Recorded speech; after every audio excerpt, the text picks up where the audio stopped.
오늘은 어버이 주일이라서 오늘은 형통의 계명. 자, 아래 강대상의 마이크를 좀 볼륨을 줄여주시고, 자, 오늘 형통의 계명 말씀을 드리도록 하겠습니다. 언젠가 TV를 보면서 감동을 받았습니다. 70세 된 어머니가 시집을 간 35세 된 딸을 위하여 신장 하나를 떼어주는 내용이었습니다. 그래서 보통 건강한 사람은 신장이 2개입니다. 2개인데 그 신장이 하나는 60%, 하나는 40% 기능을 한답니다.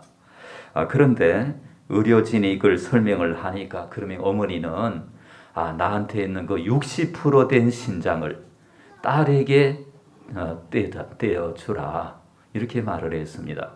그 의료진은 안 된다고, 본인의 신장은 기능이 좋은 걸 남겨야 된다고 이렇게 그 어머니를 설득하는데 애를 먹었습니다. 결국은 40% 된 그 기능이 된 이 신장을 떼어주었습니다. 여러분, 이것이 어머니의 마음입니다. 신장을 떼어주는 것도 감사한데 그 떼어주는 신장 속에서 기능이 좋은 걸 주려고 합니다. 좋은 걸 주고 선한 것을 주려고 하는 것, 이것이 어머니의 마음, 부모의 마음 아니겠습니까? 나는 항상 손해보아도 좋다. 너는 유익을 얻어야 한다. 나는 쇠하여도 괜찮다. 너는 흥하여야 한다. 이것은 세례 요한의 마음과도 같습니다. 여러분, 세례 요한은 어떻게 말을 했습니까? 그는 흥하여야 하겠고 나는 쇠하여야 하리라. 그가 누굽니까? 예수님이시죠. 예수님은 영광을 받으셔야 하고, 예수님은 높임을 받으셔야 하고, 예수님은 찬양을 받으셔야 하고, 예수님은 정말 존귀를 받으셔야 하고, 자기는 쇠하여도 괜찮다. 이렇게 세례 요한은 자기를 낮추었습니다. 여러분, 부모의 마음은 어떤 마음일까요? 나는 굶어도 좋다. 그러나 너는 잘 먹어야 한다. 나는 참 힘든 인생을 살았다. 그러나 너는 보람 있는 인생을 살아야 한다. 나는 배움을 많이 배우지 못하였지만은 너는 많은 것을 배울 수 있으면 좋겠다. 나는 사람들에게 대접을 받지 못하였지만 너는 사람들에게 대접받는 인생이 되면 참 좋겠다. 나는 무능한 인생을 살았지만 너는 유능한 인생을 살면 좋겠다. 이것이 누구의 마음일까요? 부모의 마음, 어버이의 마음. 우리는 이런 마음을 가진 분들을 부모님이라고 부릅니다. 더 깊이 묵상하면은 하나님의 마음, 자, 하나님 아버지의 마음이다 이렇게 말할 수 있겠어요. 요한복음 3장 16절, 하나님이 세상을 이처럼 사랑하사 독생자를 주셨으니 이런 저를 믿는 자마다 멸망치 않고 영생을 얻게 하려 하심이라. 하나님이 이렇게 우리를 사랑하시고, 로마서 5장 8절, 우리가 아직 죄인 되었을 때에 그리스도께서 우리를 위하여 죽으심으로 하나님께서 우리에 대한 자기의 사랑을 확증하셨느니라. 하나님이 예수님을 주셨기 때문에 하나님의 그 사랑을 확실히 증명했다 이렇게 말씀하고 있습니다. 어떻게 증명했습니까? 예수님을 주셨어요.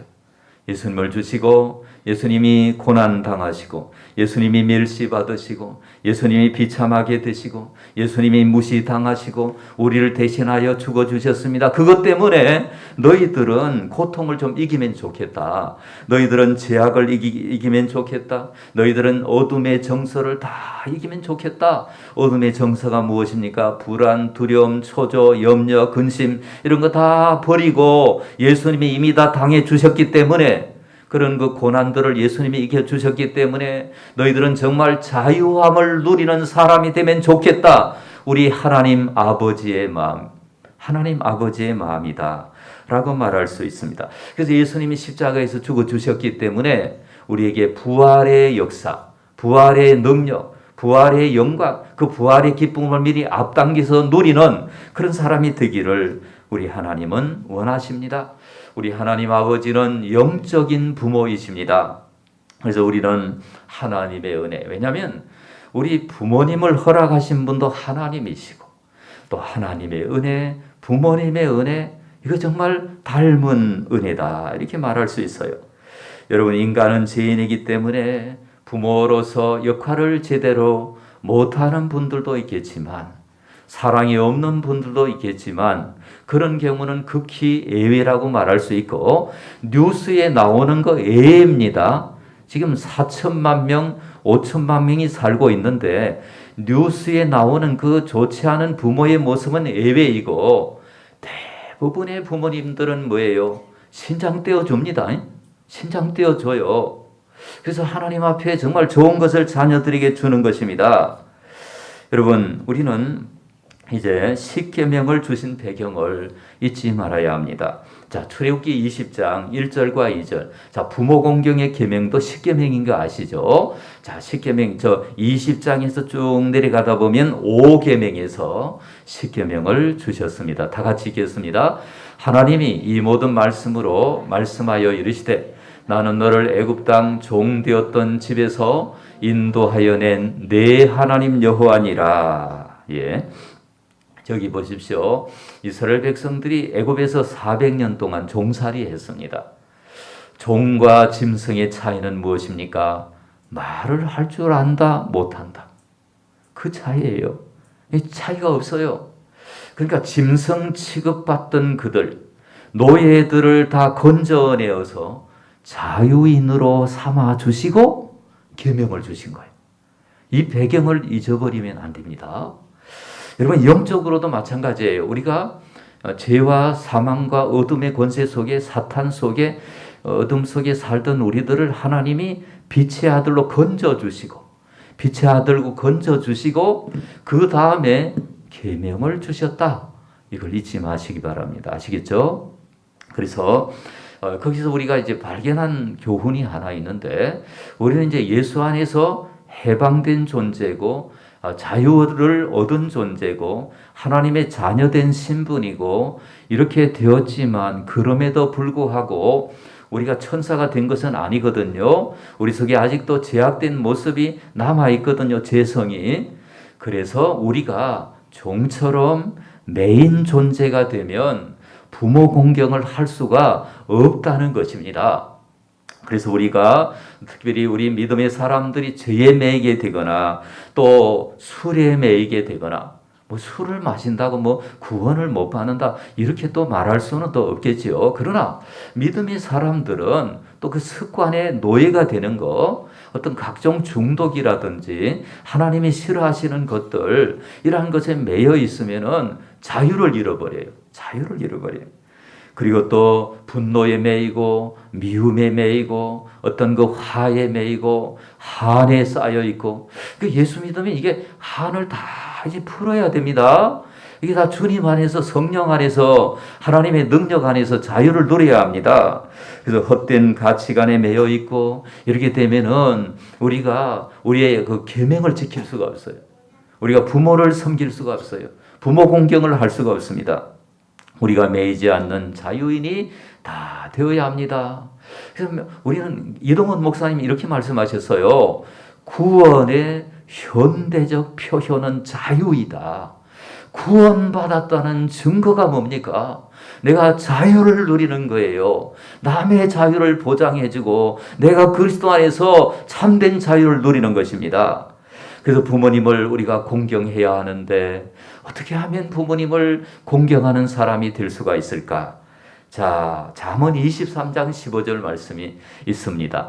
다 같이 읽겠습니다. 내 아들아, 만일 내 마음이 지혜로우면 나 곧 내 마음이 즐겁겠고. 예, 잠언은 아버지가 그 아들을 가정해 놓고 아버지가 지금 잠언의 그 교훈을 하는 것인데, 그 아들 속에 우리 딸들이 다 들어갑니다. 우리 모두가 다 들어갑니다. 그러면 하나님 아버지라고 가정해 봅시다. 잠언의 저자가 그 하나님 아버지를 기쁘게 하려면은 우리 마음이 지혜로워야 합니다. 그래, 마음이 지혜롭다는 것은 어리석지 않는다는 것이죠. 시편 14편 1절에 보니까 어리석은 자는 그 마음에 이르기를 하나님이 없다 하도다 그랬습니다. 그러니까 무신론으로 살면, 무신론적으로 살아가면 지혜가 없는 것이죠. 그래서 잠언의 지혜는 여호와를 경외하는 것이 지식의 근본이고 지혜의 근본이다, 이렇게 말을 하고 있습니다. 하나님을 경외하는 것이죠. 그리고 요한일서에 보니까 하나님을 경외하는 자는 진리를 지키는데, 자, 요한 3서 1장 3절에 보니까 사도 요한이 이렇게 말을 했습니다. 내 자녀들이 진리 안에서 행한다 하는 것을 듣는 것보다 더 기쁜 일이 없다. 그러니까 자녀들이 또 지혜로우면 부모가 기뻐하고, 자녀들이 진리 안에서 살아가면 부모가 기뻐하고, 이렇게 우리가 지혜롭고 진리 안에 살아가는 저와 여러분이 다 되시기를 주님의 이름으로 축원합니다. 자, 오늘 에베소 6장 1절을 우리 다 같이 읽겠습니다. 시작. 자녀들아, 주 안에서 너희 부모에게 순종하라. 이것이 옳으니라. 예, 옳으니라 그랬죠. 옳은 일을 해야 합니다. 옳은 일, 바른 일을 해야 합니다. 우리가 진리의 일을 해야 합니다. 부모님은 생명의 통로입니다. 능력의 통로이고요. 부모님이 있으므로 내가 여기에 있는 거예요. 물론 하나님이 부모님을 허락해 주셨지만은 그 부모님을 통해서 우리가 이 땅에 오도록 하나님이 예정하셔서요. 그러니까 그 부모님을 보면서 하나님이 저분을 나의 부모님으로 이 땅에 오게 하셨구나, 이렇게 생각을 해야 합니다. 그리고 부모의 은혜, 하나님의 은혜 감사드려야 합니다. 저와 여러분이 무엇인가 사람 구실을 한다는 것은 부모님의 그 섬김이 있어서요. 부모님의 희생이 있었고요. 부모님의 거름됨이 있었고, 부모님의 그 말할 수 없는 그 손발이 닿을토록 고생하시네. 어제 방송에 틀어주시더라고요. 방송에 이렇게 부모님들 잔치 못해 죄송하다 그리고 노래라도 들으라고 어제 나실제 괴로움 다 잊으시고 이 노래를 틀어주더라고요. 여러분, 우리가 받은 사랑은 의식 이전의 사랑입니다. 여러분은 몇 살 때 기억이 됩니까? 여러분이 생각해서 아마 5살이나 4살이나 6살이나 이 정도 기억만 남아 있어요. 그 이전은 우리가 안다 모른다? 예, 모른다. 우리 모른다. 그래서 이제 저는 6살 때 기억이 나요. 그러니까 1살부터 5살까지는 뭐예요? 이게 모르는 거예요. 내가 어떤 삶을 살았는지, 어떤 사랑을 받았는지 모르는 거예요. 여러분, 그 1살부터 5살까지의 사랑받은 것, 평생 사랑받은 것보다 더 많이 받은 거예요.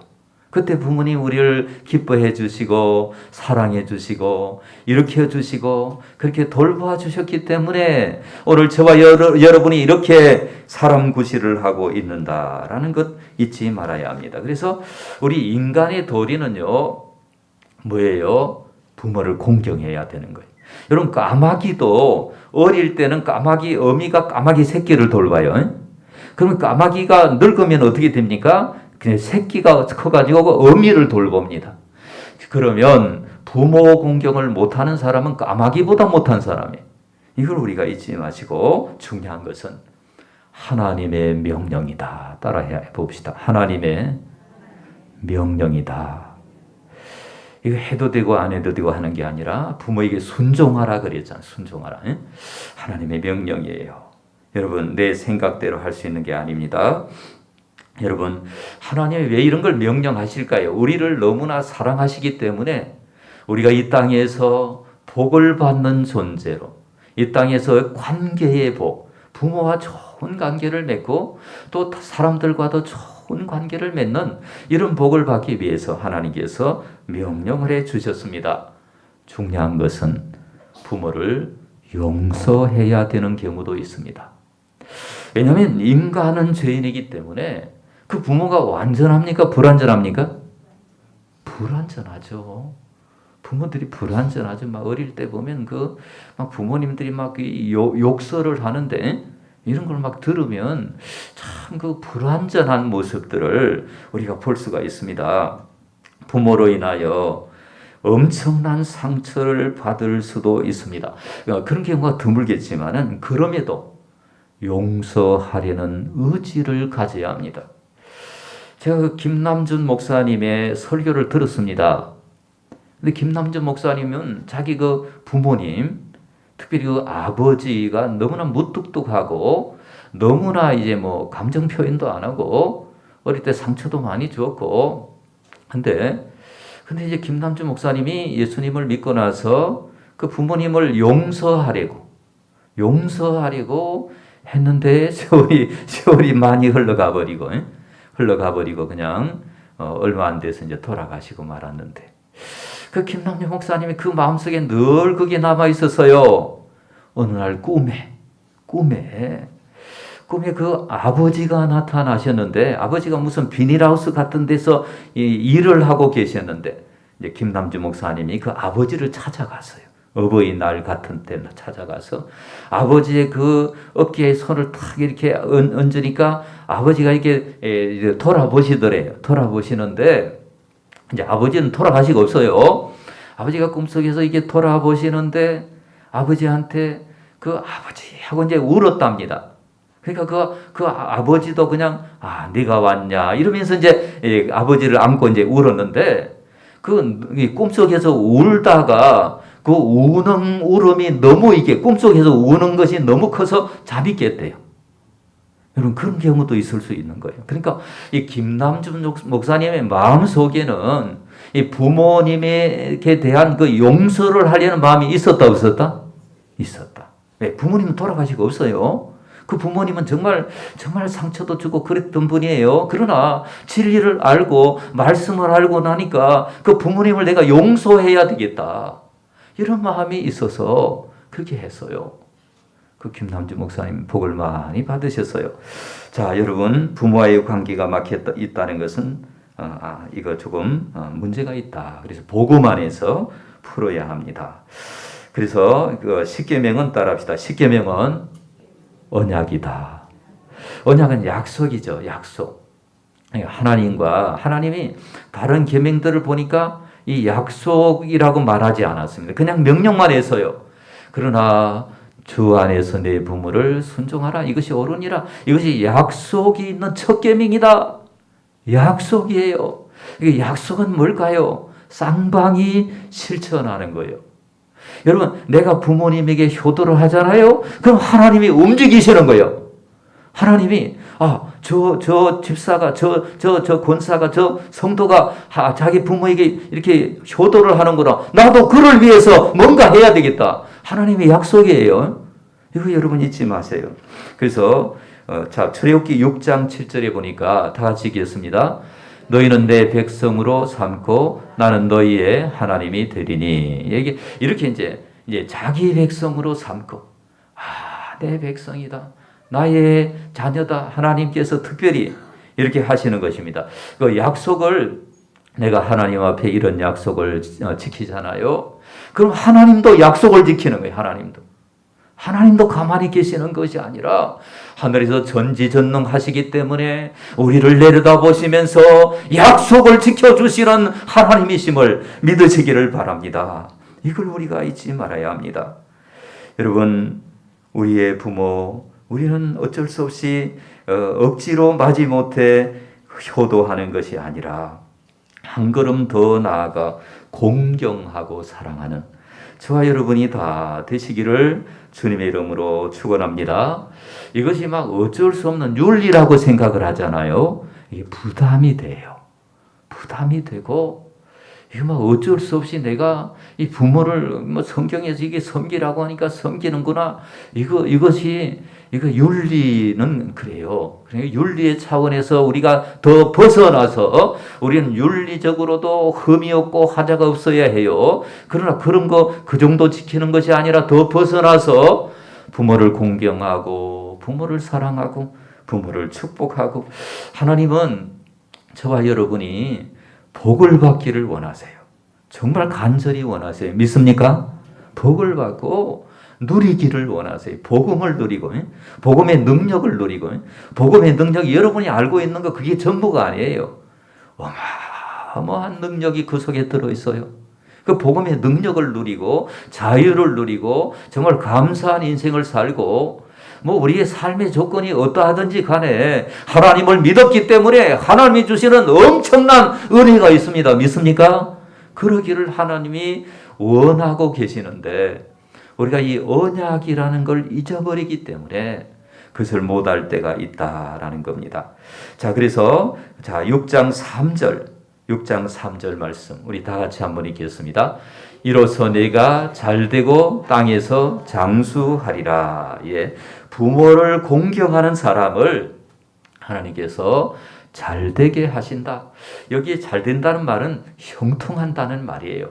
그냥 무조건 막 돈을 많이 벌고 뭔가 성공하고 이런 의미라기보다는 그가 형통한 사람이 되는 거예요. 정말 인생으로 태어나서 수많은 사람들에게 선한 영향을 주는 그런 사람이 되는 거예요. 그런 저와 여러분이 되시기를 주님의 이름으로 축원합니다. 땅에서 잘되고 장수해야 되는데 안 되고 장수하면 피차 고생인 거 아시죠? 그러니까 하나님은 이게 정말 하나님의 말씀이 정말 소중한 것이고 하나님은 정말 살아계신 분이고 그래서 그 말씀을 내 것으로 삼고 여러분 우리 인생은 말씀을 이루는 삶이에요. 말씀을 성취하는 삶이에요. 말씀을 지키는 삶이에요. 하나님이 나에게 어떤 말씀을 주셨는지 그 말씀을 여러분 순종하시고 사도 바울은 오래전에 말세가 되면은 부모를 거역하는 세대가 올 것이다. 바울이 이렇게 미리 얘기를 했습니다. 여러분 정말 지금 그렇지 않습니까? 지금 권위가 무너진 시대인 거 아십니까? 지금 권위가 무너진 시대. 부모의 권위, 윗사람의 권위, 이 권위가 무너진 시대가 지금 시대입니다. 그러니까 여러분 복음을 전하는 것이 정말 중요한 거예요. 사람들이 기독교를 오해하고 있기 때문에 그러는데 기독교 정신을 그들의 마음속에 어린 자녀들의 마음속에 심어주기만 하면 이게 나라가 달라집니다. 세상이 달라집니다. 그래서 우리는 하나님이 모든 복을 주시는데 여러분 부모를 거역하는 자녀에게는 복이 없다. 하나님께서 분명히 약속을 해 주셨습니다. 부모 공경은 하나님 경외와 연결이 되어 있는 것입니다. 하나님을 경외하는 사람은 당연히 부모님을 경외하는 하나님. 왜 하나님을 섬기듯이 부모를 섬겨야 되니까 그래요. 그래서 여러분 이삭이 자기 아버지의 말씀을 그대로 믿었어요.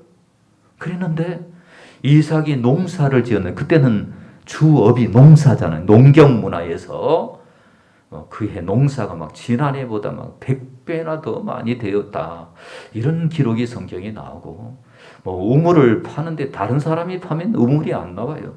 이삭의 종들이 파면 우물이 나와요. 형통하고 번영하는 은혜를 주셨어요. 효자이기 때문에 그래요. 요셉이 형통해서요. 요셉이 때로 고난을 받았지만 하나님이 언제나 요셉의 뒷배경이 되어 주셔서 하나님이 요셉을 형통하게 만들어 주셨습니다.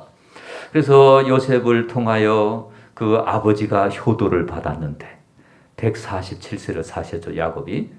그런데 야곱이 세상을 떠났을 때 70일장을 했습니다. 70일장. 요즘 대통령도 5일장, 4일장 이 정도 하죠. 8일장.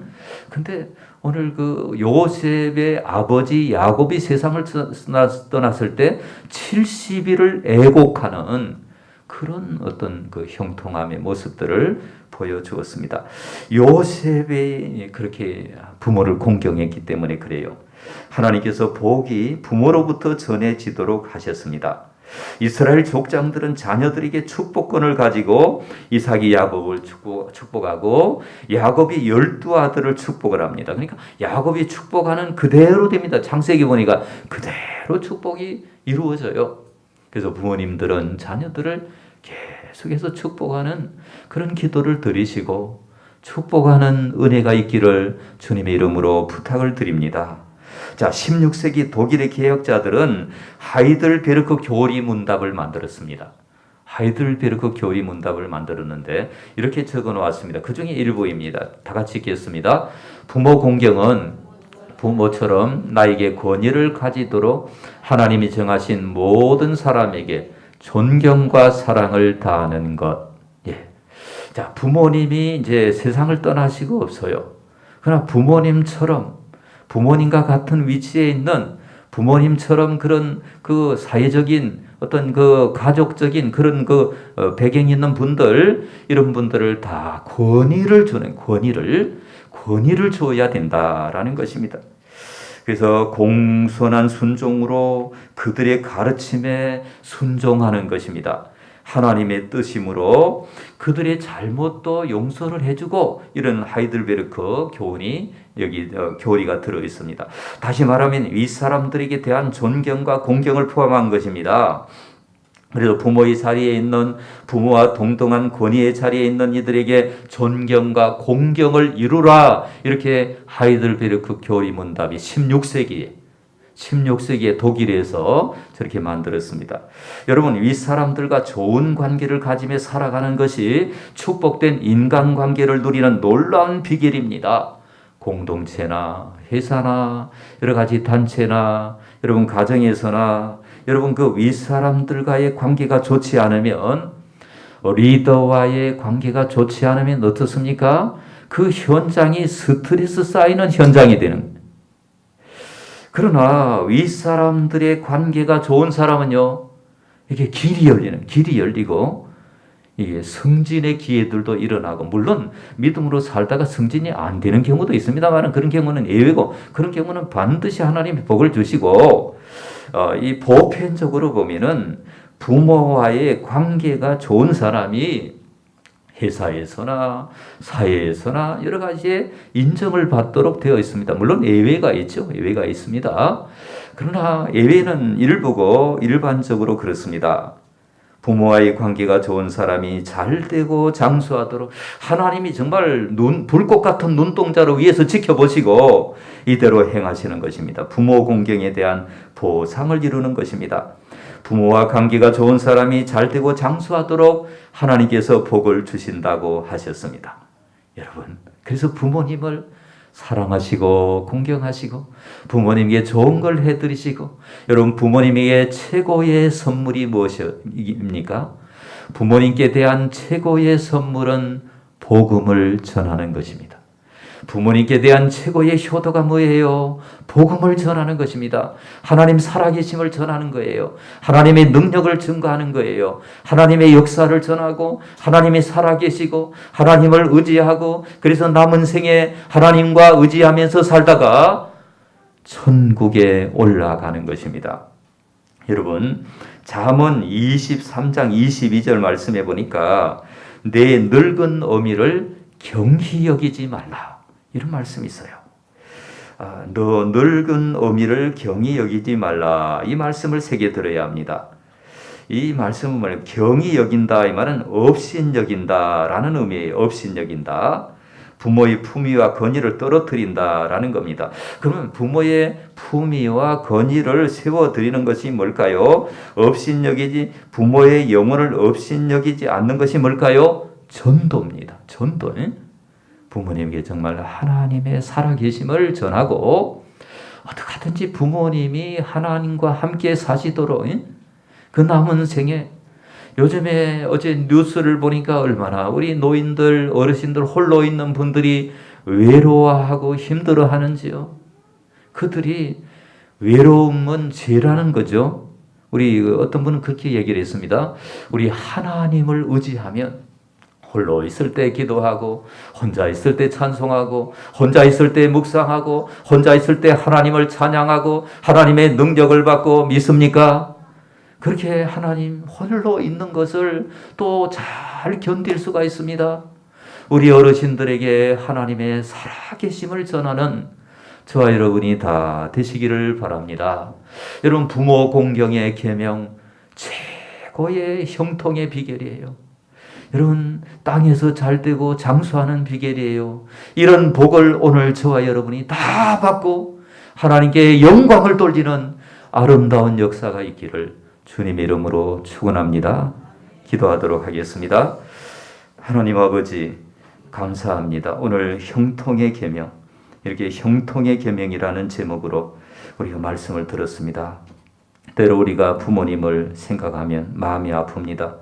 우리가 효도하지 못했던 거 용서하여 주시고, 이제 우리가 과거의 죄를 아버지 자백하면 동이 서에서 먼 것처럼 옮겨주신다고 하셨으니 지난날에 우리의 잘못을 다 용서하시고 이제 믿음으로 새롭게 되고 변화되고 성장하여 부모의 효도하고 부모 공경의 법을 이루게 하여 주옵소서. 예수님 이름으로 기도드립니다. 아멘.